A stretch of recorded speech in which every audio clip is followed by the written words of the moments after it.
Hi guys, তোমরা কেমন আছো? আশা করি সকলে ভালো আছো। আজকের একটা টপিক নিয়ে আলোচনা করছি।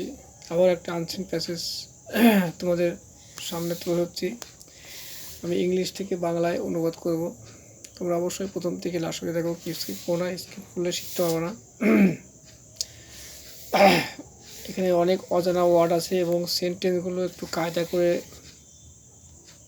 লিখেছে। এবং তোমাদের বলি, আগে বলেছি যে ইংরেজি থেকে বাংলা অনুবাদ করতে গেলে কখনো আক্ষরিক অনুবাদ করতে হয়, কখনো আবার ভাবানুবাদ করতে হয়। এটা আমি বলেছি তোমাদেরকে।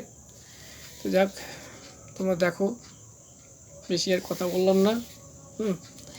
দেখো, sister Nivedita was known as Margaret Elizabeth Nobel in her early life.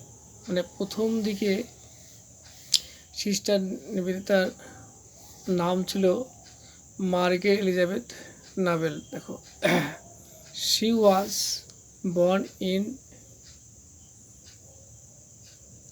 Ireland on October 28, 1867। 1867 সালে 28শে অক্টোবর তিনি আয়ারল্যান্ডে জন্মগ্রহণ করেছিলেন। দেখো, after finishing her studies she had to live in London. তার পড়াশোনা শেষ করে তিনি লন্ডনে এসেছিলেন ফর আর টিচিং প্রফেশন, মানে শিক্ষকতার জন্য তিনি লন্ডনে এসেছিলেন, মানে তার পড়াশোনা শেষ করে। দেখো, ডিউরিং দিস পিরিয়ড, এই সময় she had the chance to meet Swami Vivekananda at London home.